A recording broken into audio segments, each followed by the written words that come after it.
everyone, and welcome back to the channel. For those of you that are new, I'm Dizzy, I'm Mojo. and this Couple Scream Show. Today, we're not talking about just any old true crime story. Today, we're talking about diving into the real-life nightmare that unfolded in a picture-perfect suburban town. It's a chilling case of the Watcher. This story has everything. A dream home turned into a house of horrors. Anonymous letters filled with chilling threats. And a family driven to the brink by an unseen stalker. So, if you're fascinated by the dark side of suburbia and the mysteries that lurk beneath the surface of seemingly perfect lives, then buckle up, because this is one hell of a wild ride.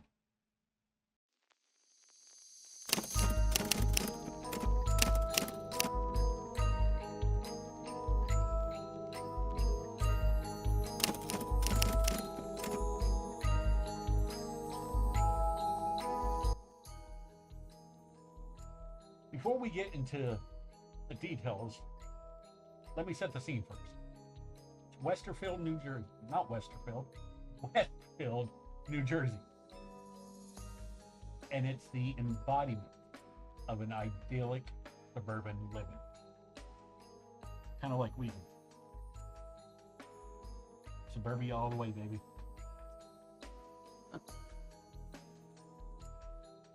So try to picture this. Trees lining the streets. Manicured lawns. Beautiful colonial-style homes. Kids riding their bikes. And friendly neighbors waving from their porches. It's a town that is consistently ranking high on the best places to live list. It's known for its excellent schools, safe streets, and its strong community spirit. You see, the people of Westfield, they moved there to escape the hustle and bustle of city life and raise their families in a peaceful, secure environment.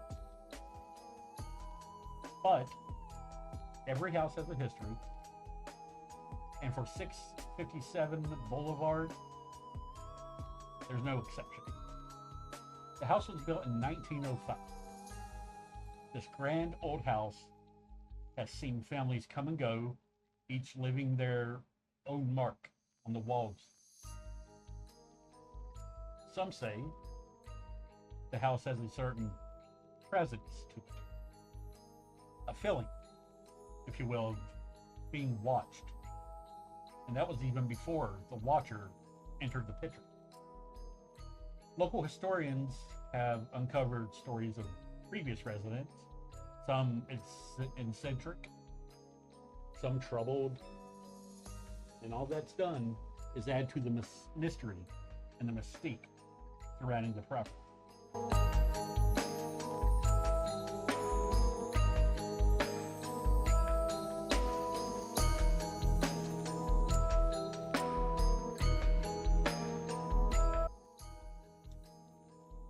So meet Derek and Maria Broaddus. I believe I'm saying their last name. Not 100% sure. Derek was a senior vice president at an insurance company in Manhattan. He was a hard-working guy who had climbed the corporate ladder. And Maria was a stay-at-home mom. She was dedicated to raising their 3 young children. They had both grown up in modest circumstances and had worked hard and saved for years to provide for a better life for their kids. And then in June of 2014, they finally achieved their dream. They bought a beautiful 6-bedroom colonial house at 657 Boulevard. This house wasn't just any house. It was a historic home. The grand facade, spacious rooms, a finished basement, and a large backyard beautiful old swing set. They were excited to renovate and make the house their own. They envisioned years of family gatherings, birthday parties, and holidays in their new home. The Bodeases were eager to settle into their new home and become part of the Westfield community. They introduced themselves to their neighbors, enrolled their children in the local schools, and they started to make plans for those renovations.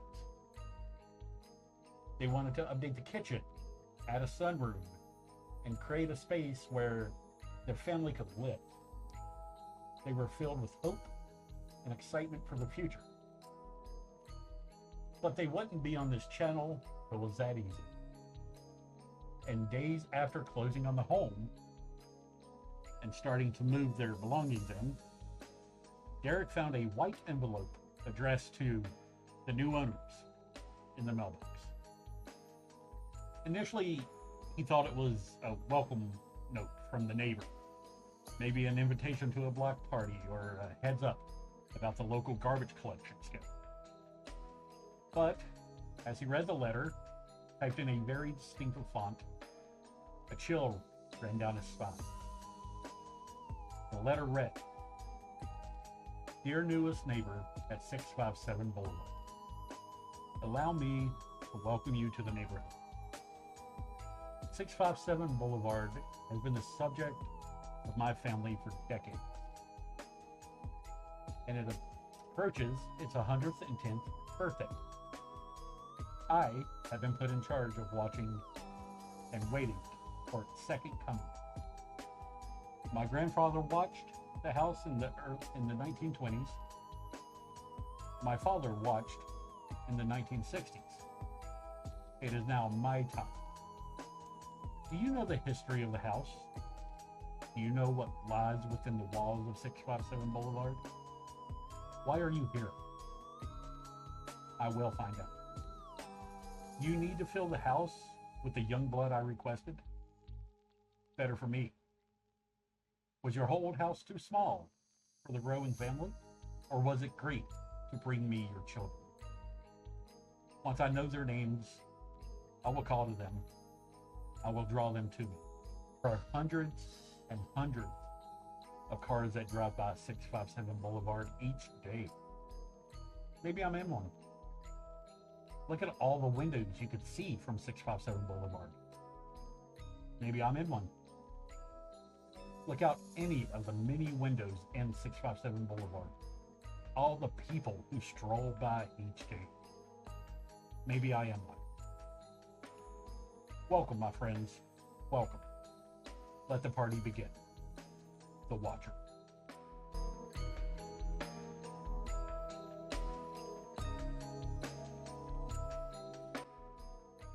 So, Mojo, you just finished watching the Watcher Netflix show, which we're going to talk about here in a little. So when Derek received the letter in the mail, like that very first letter, what was going on in your head?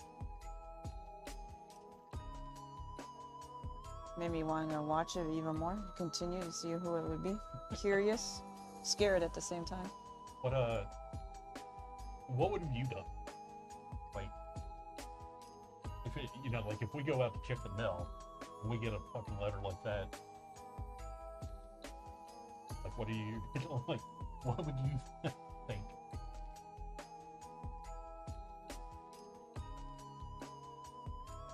A little terrified, but also wanting to know who it is. Right. It's weird as fuck too. Like, yeah. The whole thing about what was it? The young blood. Like, so when I was doing research for this, and when I watched the show originally,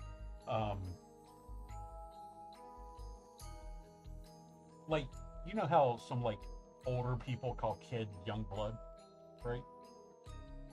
It could be taken that way.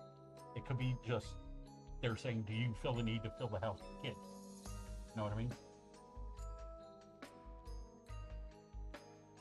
Like, they had, what, 3 kids? 2. The TV show, I think. I Yeah. think they might have had actually, like, the Brodusons, or however you say their last name. I think they legitimately had 3 kids. Can't remember 100% off the top of my head. Feel like it was 3. You said 3, but in the TV show it's 2. Yeah. So they had 3 kids. I wonder if maybe the Watcher was like, you moved into this big ass house with 3 kids. Did you move there because you're planning on having a big family? You know what I mean? I guess. Maybe that's a Southern thing, like young blood. All I'm saying is, there are some things in that letter that was very concerning, like the idea of, why are you here? I'll find out. It's like, why do you need to know? Yeah.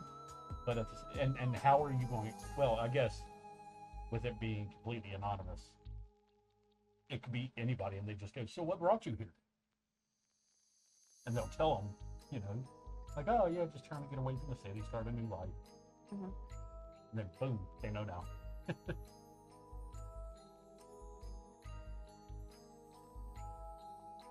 Any thoughts? No. No? No. No? No. So, that letter itself, it wasn't just creepy, it was filled with unsettling phrases and veiled threats, like I said earlier. The Watcher, they claimed that 657 Boulevard had been the subject of their family for decades, and that they were in charge of it now and were waiting on some type of second coming. The writer even asked, like I was saying, why are you here, and do you need to fill the house with young blood? I request.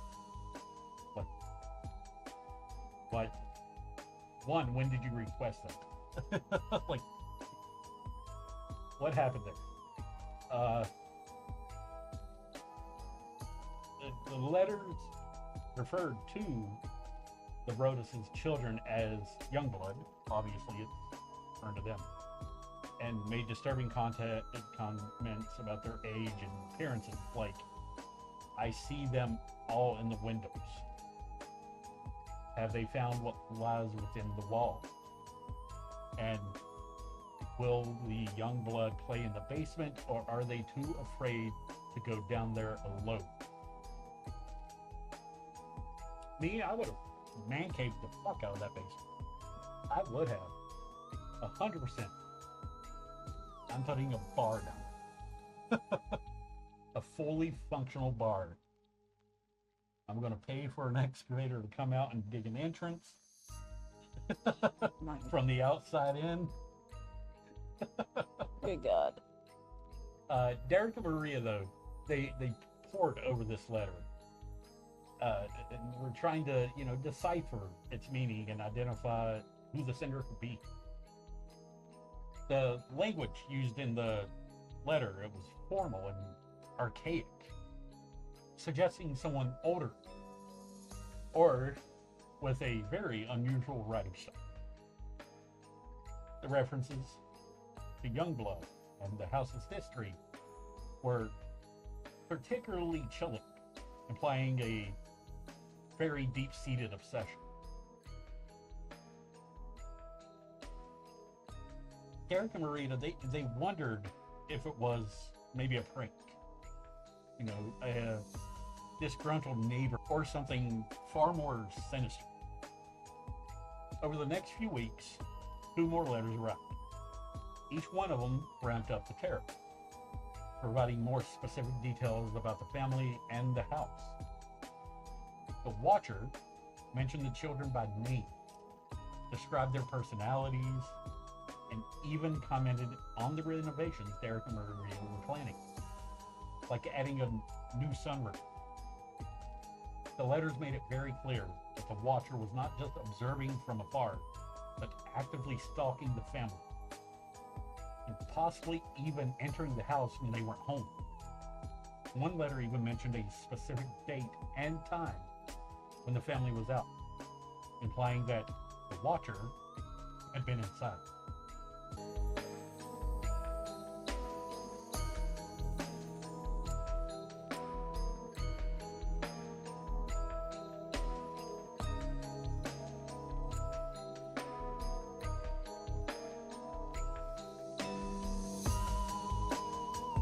I was kind of restructuring the script yesterday, right?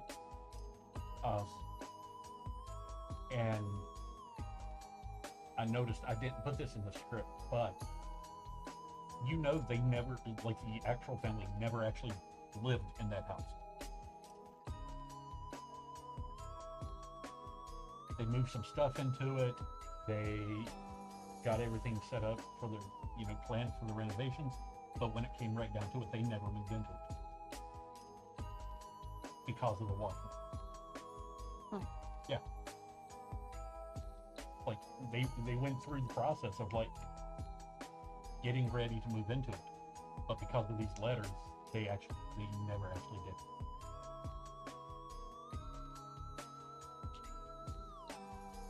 With that being said, family now obviously terrified, rightfully so,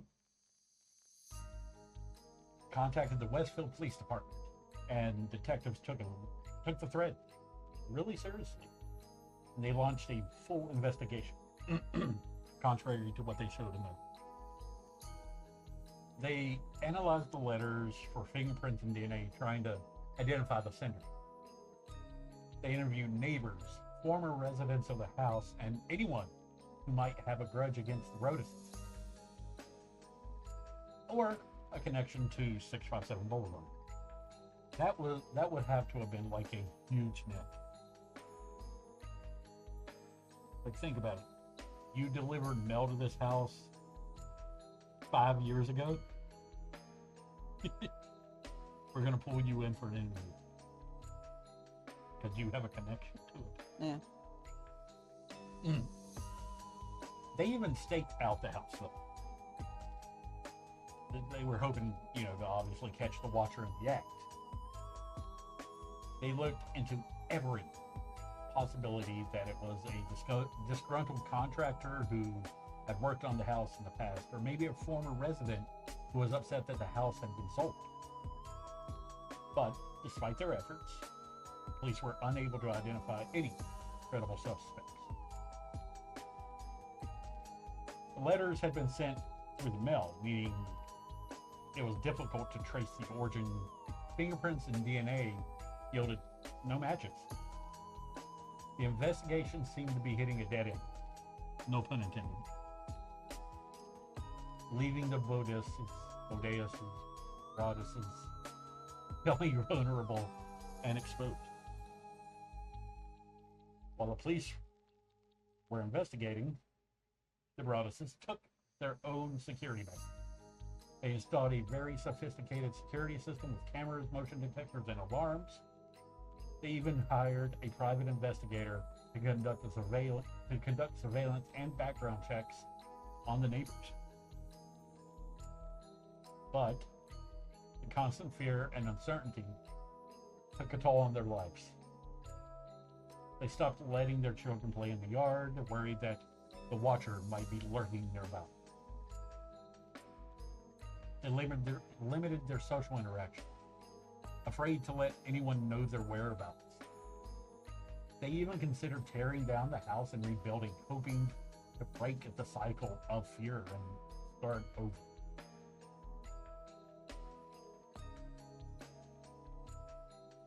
So far, what is your thought?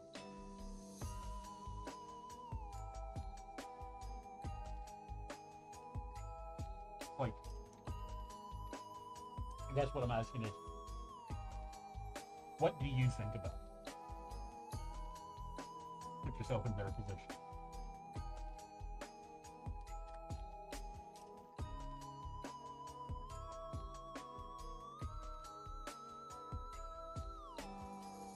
What would you do? Like, you spent years saving up all of this money to try to buy this slice of paradise, your own personal paradise for you and your kids, your family.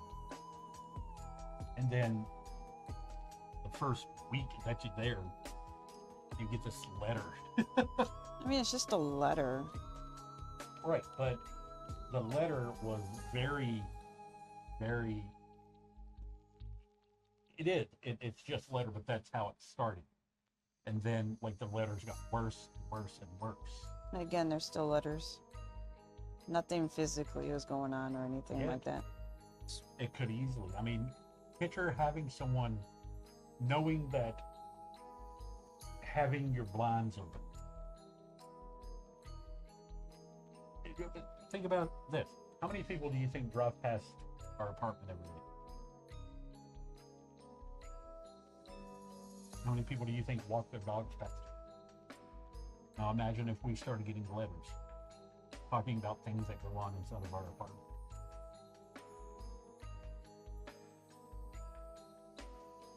And had no way of knowing who was watching. You know what I mean? Like, I wouldn't think anything of it. oh, I 100% would. I'm a paranoid motherfucker. I wouldn't. Now, if they start doing damage and shit like that, then that's another thing. But again, to me, it's just letters. They can say all they want. But it's not so much that they're just saying stuff. It's legitimately, They're not doing anything at that point. They're just sending letters. If they start to do other stuff, then there's going to be a problem. But it could easily escalate. And, you couldn't just let, you could let your kids just go out, play in the yard, and not worry about the watcher being like, come here. After the watcher straight up told you, once I know their names, I'll call for them. You know what I mean? Like, I mean, I'll let them play outside until that happens, and then that will be it. They won't play outside no more. But what do you mean until that happens? Until the watcher tries to kidnap? I mean, I'll be standing there watching and not kidnap. I'll probably be out there with them. You don't know if they're planning on kidnapping. If they want to play outside, I'll be out there with them. I wouldn't just let them out there by themselves. I mean, I could see that. We also don't live in like the typical type of suburbia that this place is at. Like, yep. you okay? Mm-hmm. Really? Yeah.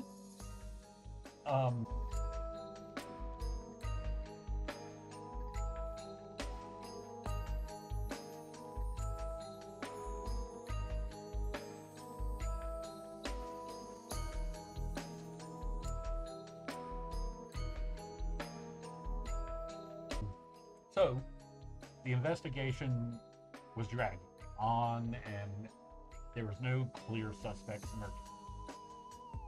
But theories and speculations did run rampant in Westfield and even beyond that. One theory focused on a disgruntled neighbor.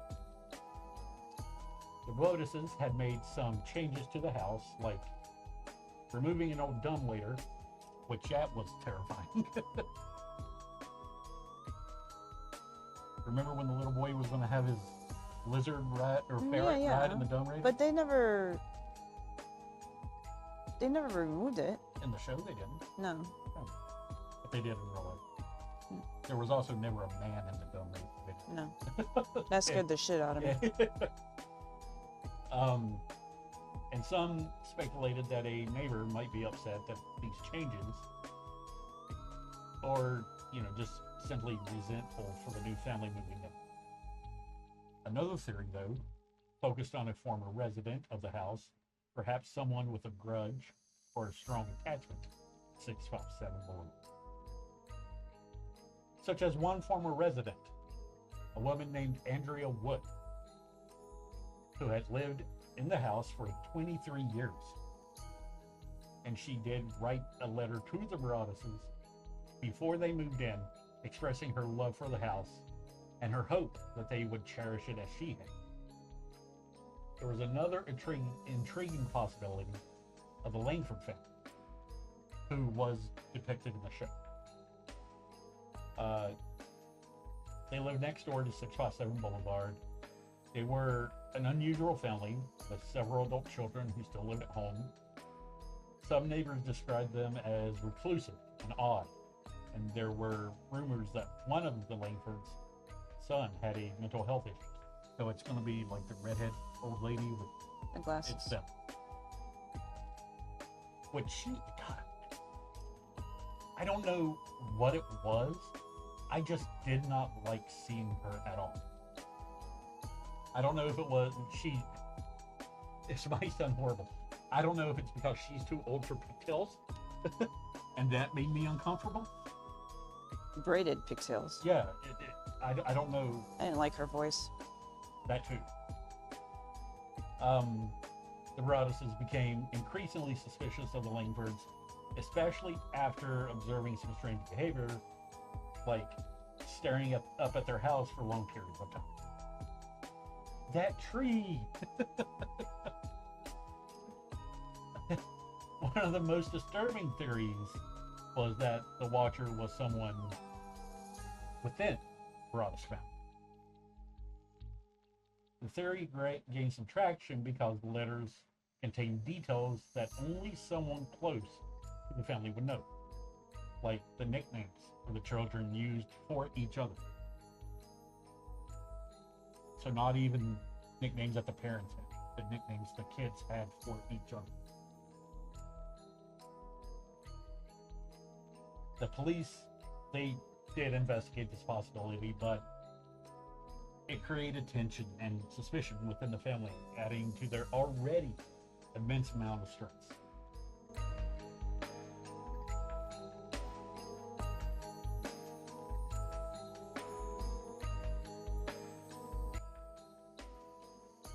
So, after 2 years of living in fear, Broadduses made the agonizing decision to sell their house in 2016. And they sold it at a loss than what they paid, taking a significant financial loss. But the emotional toll was far greater.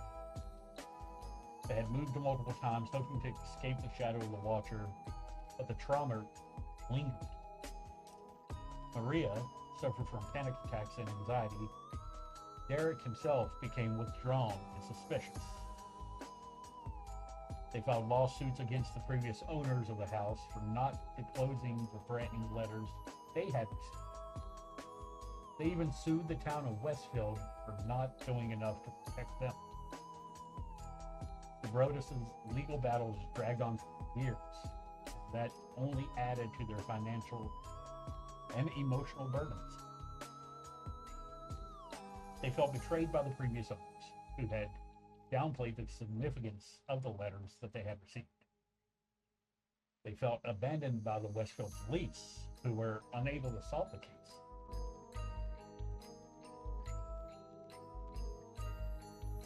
And that is what brings us to what you know. The Netflix series versus the reality. In 2022, Netflix released a miniseries titled The Watcher. It had Naomi Watts and Bobby Cannavale. The series captured the chilling essence of the story, but it also took creative liberties and dramatized certain events for entertainment purposes. For example, the series added a fictional backstory for the house, involving a family who had been murdered there, and created more intense conflicts between the Broadduses and their neighbors, including a strange couple who seemed to be spying on them. The Netflix series did become a huge hit, and it introduced the story of the Watcher to a new audience. The series explored the psychological impact of the letters on the Broaddus family. The paranoia, the suspicion that grew with their community, and the frustration of a seemingly unsolvable mystery. Now, while the series took some liberties with the facts, it captured the core elements, of the case in the chilling atmosphere that is 657 Boulevard. The Netflix series provided a fictional resolution to the case, with the identity of the watcher ultimately spoilers for anyone who hasn't watched it. Spoilers. I want to say again, spoilers. The Netflix series provided a fictional resolution to the case, with the identity of the watcher ultimately being revealed to be the neighbor with a history of mental illness. But in reality, the case remains unsolved. The Brodus' family continues to live with the unanswered questions and the lingering trauma. They never returned to 657 Boulevard, and the house has been sold again, with the new owners reportedly aware of its history. The mystery of the Watcher stands as a chilling reminder of the darkness that can lurk beneath the surface of a seemingly perfect life, and the vulnerabilities of families in their own homes. Even though the case remains cold, there are tons of theories and speculations that continue to swirl around. Some believe that the writer of the letters was never caught and is still out there, watching and waiting. Others believe that the letters were a hoax, perhaps a prank gone terribly wrong, or a deliberate attempt to scare Brodus out of their new home. Some even suggest that the letters were written by Derek himself as a way to get out of a bad real estate deal or to gain attention. The case of the Watcher had a profound impact on the town of Westfield. It shattered this illusion of safety and security that many of the residents had taken for granted. It also raised questions about the dark side of suburbia, the secrets that people keep, and the potential for obsession and malice to lurk beneath the surface of seemingly normal lives. Despite the trauma they endured, the Brodus family has shown remarkable resilience. They've spoken out about their experience, raising awareness about stalking and harassment. They have also advocated for changes in real estate laws to protect buyers from similar situations. Their story serves as a cautionary tale about the importance of due diligence when buying a home, and the need for communities to support victims of stalking and harassment.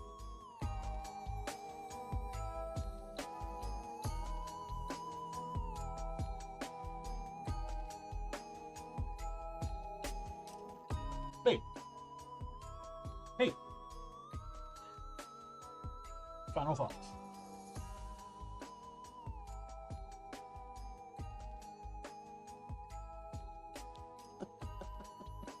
Every time, like clockwork.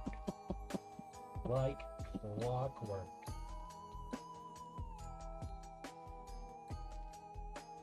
It never fails.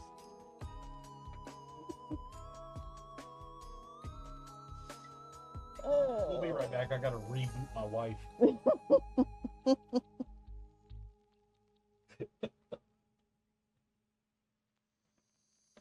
What you guys don't know is she's one of those cool Japanese androids.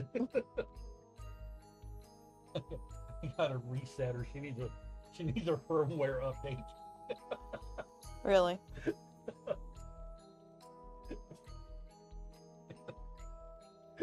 So what are your final thoughts? What do you think about all of this?